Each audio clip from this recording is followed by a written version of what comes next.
This morning, I was sat in a coffee shop.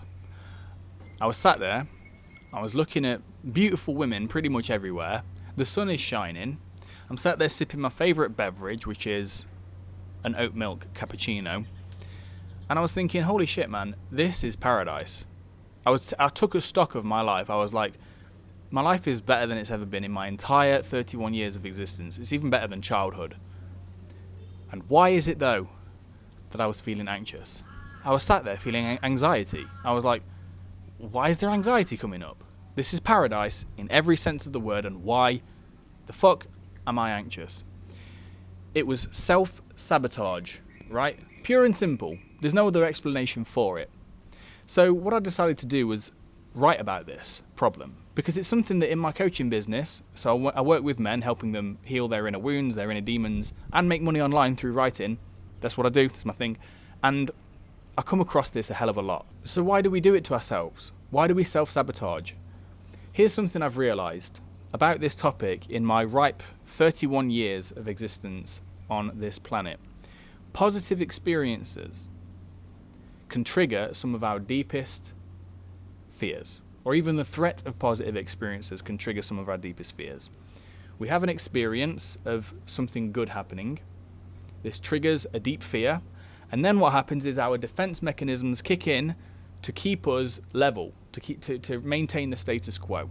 Now, these defense mechanisms are exactly the kind of problems that you have. Like, you don't take action, you binge watch shitloads of YouTube shorts, or you do what I did a few nights ago and ate an entire bag of sour cream and onion Lay's Ridge potato chips. They're so good, those potato chips, Jesus Christ. The truth is, all of your problems stem from defense mechanisms that deal with fear. At the root cause of it, that's what happens. And this is also the core reason why a person can remain in pretty much a shitty situation for their entire life and never change it. It's not that they can't change their circumstances. I believe everyone is infinitely powerful to alter and change their own reality. Way beyond their imagination. They can change their reality.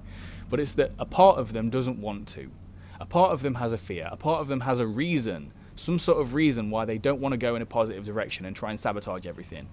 And in this video, I want to give you the 5 core reasons that I've come across in my own coaching business, helping men heal their inner demons and make money online through writing, as well as my own life, the 5 core reasons why we sabotage our own path towards success. If you understand some of these principles and apply them to yourself and deal with them and you become aware of them, this can honestly remove the main mental blocks and barriers that keep you stuck in life. Reason number 1.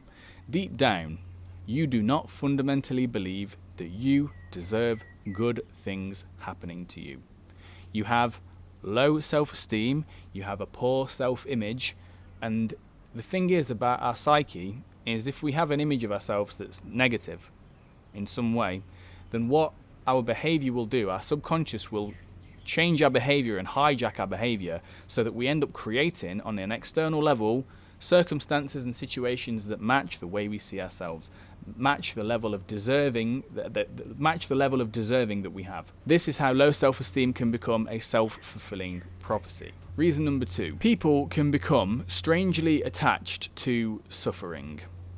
It's as if a person throughout their entire life has had suffering and negative experiences. They tell themselves they don't want these experiences, which is very true, but another part of them is actually attached to the negative experiences because they are familiar. Because one thing that the human mind tends to fear above all else is uncertainty, the unknown. A lot of people prefer to stick with the kind of devil that they know rather than the potential God that they don't. I don't know what the metaphor is, but basically that's it. They stay stuck in a negative experience because it's familiar, because it feels safe. It feels safer than venturing into the unknown. But here's one reframe I want you to think about. If this applies to you, I want you to really honestly sit there and weigh up the cost of your circumstances. If you are attached to suffering in some way and you can get really honest about that, one, I commend you for it because that's the first step. The second thing is you just need to get really honest with yourself about how this has affected you in your life and how it's going to continue affecting you in your life until you release your attachment to the suffering. Reason number 3. Here's one thing that positive experiences all have in common. Change.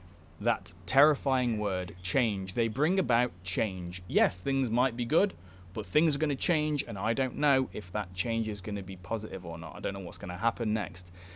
A lot of us get attached to a form of control, or at least the illusion of control over our lives, where we'd rather be in control than let go of it, even if that means something good might happen. But here's the thing to realize. Here's the reframe here. Change is the only constant in existence anyway. No matter what, things are constantly changing whether you're aware of them or not. Whether you're resisting it or not, things are changing regardless.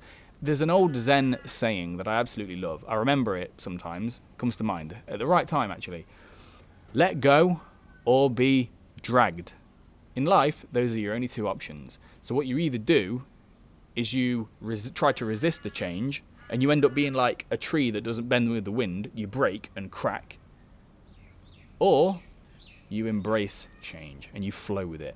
You say, right, I'm fairly scared of what's going to come in the future, but maybe some good things are going to come of it. Instead of trying to resist it and stay familiar, I'm going to dive into it and I'm going to dance with it. Because honestly, man, that's the best way to live.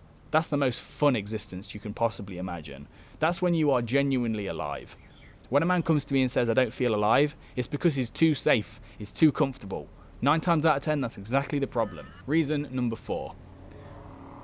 I would rather not try than try and risk failure. This is the mindset that a lot of people have. They have a fear of failure. If you're stuck procrastinating constantly, then I would actually bet money that there's a part of your mind that weighs up the cost benefit of trying, and you see the risk of failure just being too high than the potential benefit you'd get from it. But here's the thing, and I'm going to be an asshole for a moment. By not trying anything, you're failing already. You're failing constantly, but you're just not aware of it right now. But one day you might wake up. In fact, if you're having this strategy towards life, I guarantee you that one day you will wake up and you'll look back and you'll realize I have actually failed constantly because I've never gone for anything that I care about. I've never risked anything. I've never had the balls to embody and to put forth my values and goals and desires into the world. I've never had the courage to do it. That is the only real true failure. You got to also understand, man, that you can't succeed without failure. It's like a yin-yang, two sides of the same coin. The more you're willing to fail, the more likely you are to succeed. This is the paradox that any successful person realizes. And by trying to avoid failure, you are guaranteeing its existence in your life. Reason number 5. Here's the thing about success that most people don't realize. I don't see anyone online talking about this. Success brings new possibilities.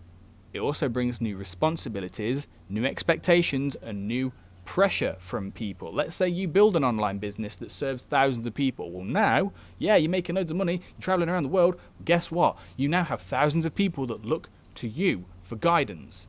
Your products, your services, everything is under a magnifying glass now. A lot of people don't want to face it. A lot of people don't want to acknowledge that. If deep down you believe that success is you running into a brick wall, or you're going to really suffer as a result of your success, then of course you're going to sabotage yourself on the way there. But here's the thing, I want you to rewire this approach. If you resonate with this one, if this one gets you, the fear of success, I want you to etch these words I'm about to say to you, etch them into your brain, write them down on a post-it note, stick them somewhere where you're going to see them every day, repeat them to yourself 50 times a day. Whatever happens, I will handle it. Whatever happens, I will handle it. Whatever it is, I don't care what it is, you can take care of it. Criticism, judgment, public humiliation, embarrassment. You got to realize, man, that you are resilient enough to deal with anything that happens. It sounds quite ridiculous to say this to yourself. I can handle success. I can handle success. I can take success. Bring success on. It's amazing how so many people they're not successful because they just resist it. But if you just say to yourself that whatever happens, I'll handle it, you build the confidence and tell yourself, shit, man, I'm ready for this. So we did some pretty good inner work today. To continue your inner work journey and kick it off, click the link in the pinned comment down below because I created a resource, a free resource. It's a free fillable PDF giving you 31 days of deep, intense, self-reflective journaling. Commit to this for an entire month. I guarantee you're not going to be the same person at the end than you were at the beginning. So click the link in the pinned comment down below, download that, get that done, and I will see you in the next video, mate. Peace.